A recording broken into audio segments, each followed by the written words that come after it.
আপনারা জানেন যে নির্বাচন আসন্ন। আলোচনার বিষয়বস্তু মূলত নির্বাচনকে ঘিরে এবং আপনারা এটাও জানেন যে গত ১৯ তারিখ থেকে আমাদের প্রবাসে যে ভোটাররা আছেন তাদের নিবন্ধন শুরু হয়েছে। কাজে এই সময়ে ওটাই অনেক প্রাসঙ্গিক।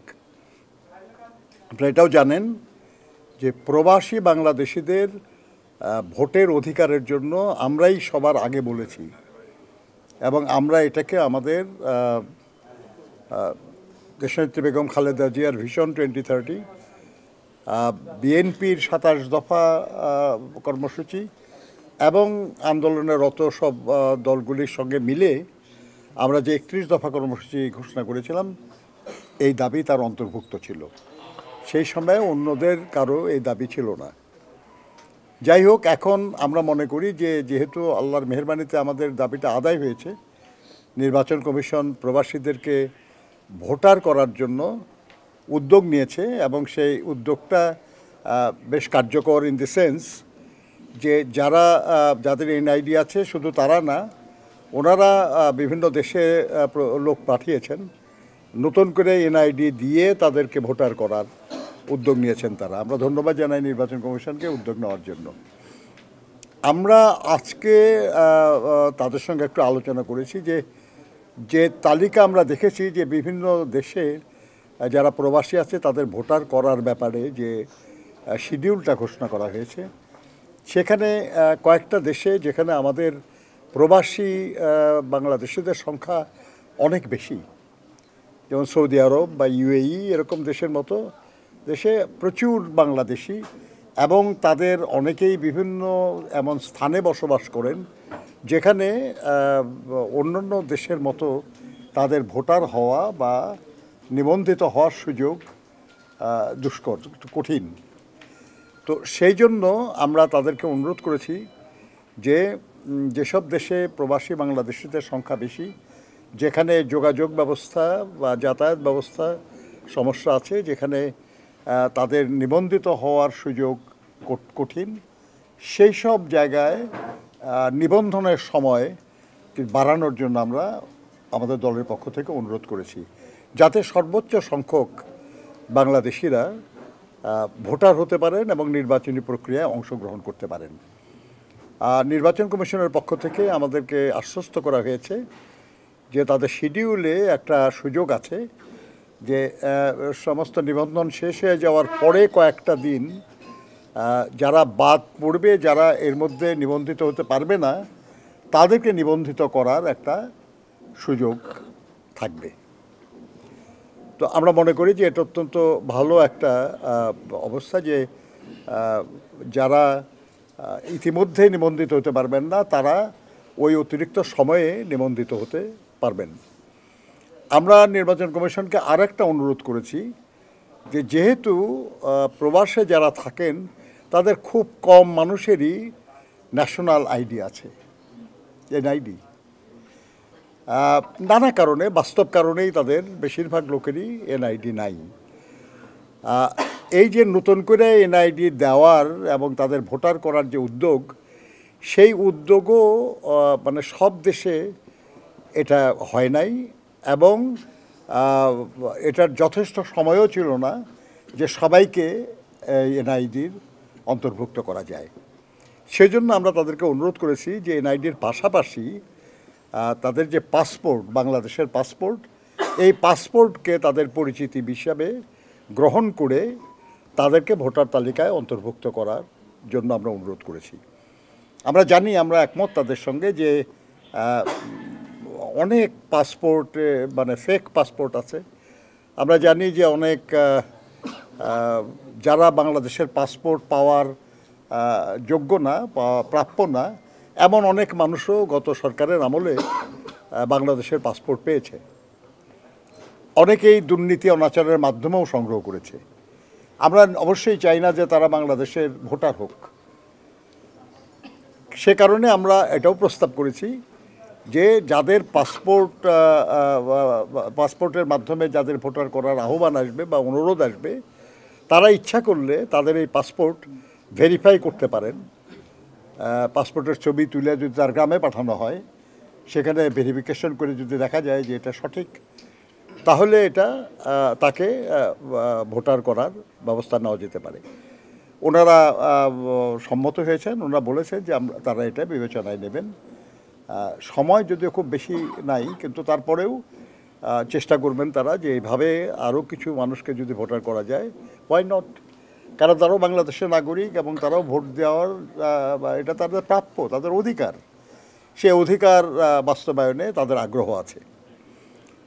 আর 3 নম্বর হলো যে এটা ওনাদের কথা আর কি, সেটা হলো যে ওনারা আমাদেরকে অনুরোধ করেছেন যে অবাধ সুষ্ঠু নিরপেক্ষ নির্বাচন অনুষ্ঠানে আমাদের সহযোগিতা চেয়েছেন তারা। আমরা অবশ্যই তাতে সম্মতি জানিয়েছি যে নিশ্চয়ই আমরা সহযোগিতা করব এবং নির্বাচনী আচরণ বিধি মেনে চলা, যাতে করে সুষ্ঠু নির্বাচনটা সম্ভব হয়। কেন আমরা এটাতে রাজি হব না? যে নির্বাচনের জন্য আমাদের সাথীরা জীবন দিয়েছে, দীর্ঘ 16 বছর অবিরাম লড়াই করেছি আমরা, এবং আমাদের অনেক সাথী গুম হয়েছে, খুন হয়েছে, লক্ষ লক্ষ নেতাকর্মী আমাদের মিথ্যা মামলায় শিকার হয়েছে, জেল খেটেছে, হয়রানির শিকার হয়েছে, এবং শেষ পর্যন্ত 24-এর ছাত্র শ্রমিক গণঅভ্যুত্থানের মাধ্যমে আমরা একটা বিজয়ের একটা অংশ অর্জন করেছি। অর্থাৎ আমরা ফ্যাসিবাদের হাত থেকে মুক্ত হয়েছি। যে 1 দফা দাবিতে আমরা আন্দোলন করছিলাম, সেটার পূর্ণ হবে তখনই যখন আমাদের দেশে গণতন্ত্র পুনঃপ্রতিষ্ঠা হবে। আর গণতন্ত্র পুনঃপ্রতিষ্ঠা তো নির্বাচনের মাধ্যম ছাড়া হয় না। অতএব আমাদের যে দাবিতে আমরা আন্দোলন করছিলাম, সেই দাবিকে সফল করার জন্য অবশ্যই আমরা সহযোগিতা করব। কাজেই আমরা তাদেরকে বলেছি যে অবাধ সুষ্ঠু নিরপেক্ষ নির্বাচনের অনুষ্ঠানে বিএনপির সর্বাত্মক সহযোগিতা থাকবে। আর অনেক বিষয়ে আলোচনা, কিন্তু মূলত এই প্রসঙ্গগুলি আলোচনার মূল বিষয়বস্তু। ধন্যবাদ আপনাদের।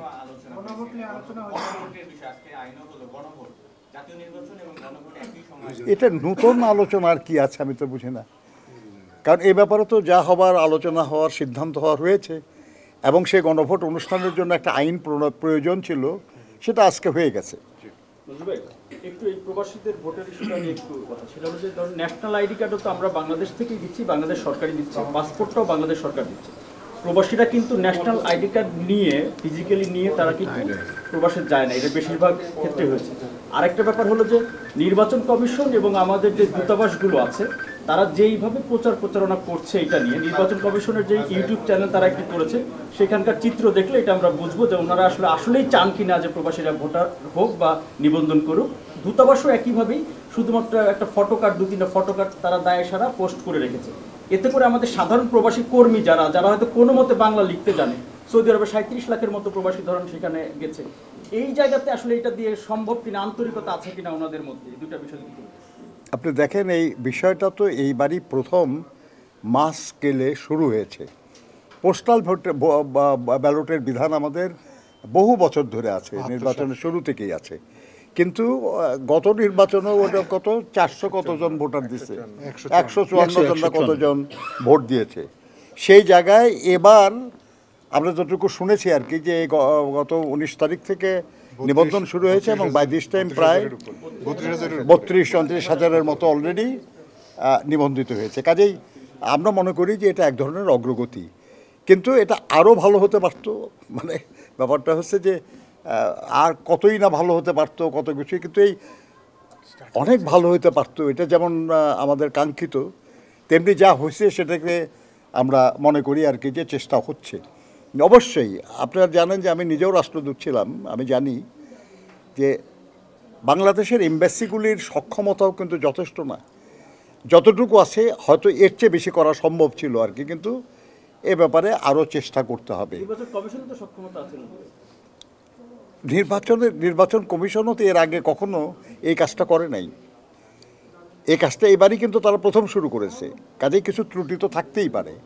আমরা মনে করি আর কি যে নির্বাচন কমিশনকে আরও সক্রিয় হওয়া দরকার, এবং আমরা এই জন্য তাদেরকে অনুরোধ করেছি যে আপনি যেটা বললেন আর কি, যে ন্যাশনাল আইডিও দেয় সরকার আর পাসপোর্ট সরকার দেয়, কাজে সেটা রিকগনাইজ হবে না কেন?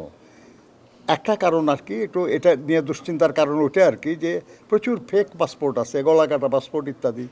তারপরে আমাদের রোহিঙ্গারা অনেকেই বাংলাদেশের পাসপোর্ট নিয়ে নিচ্ছে, তারা আমাদের নাগরিক না। এরকম আমাদের নাগরিক না এরকম আরও লোক বাংলাদেশের পাসপোর্ট নিয়েছে।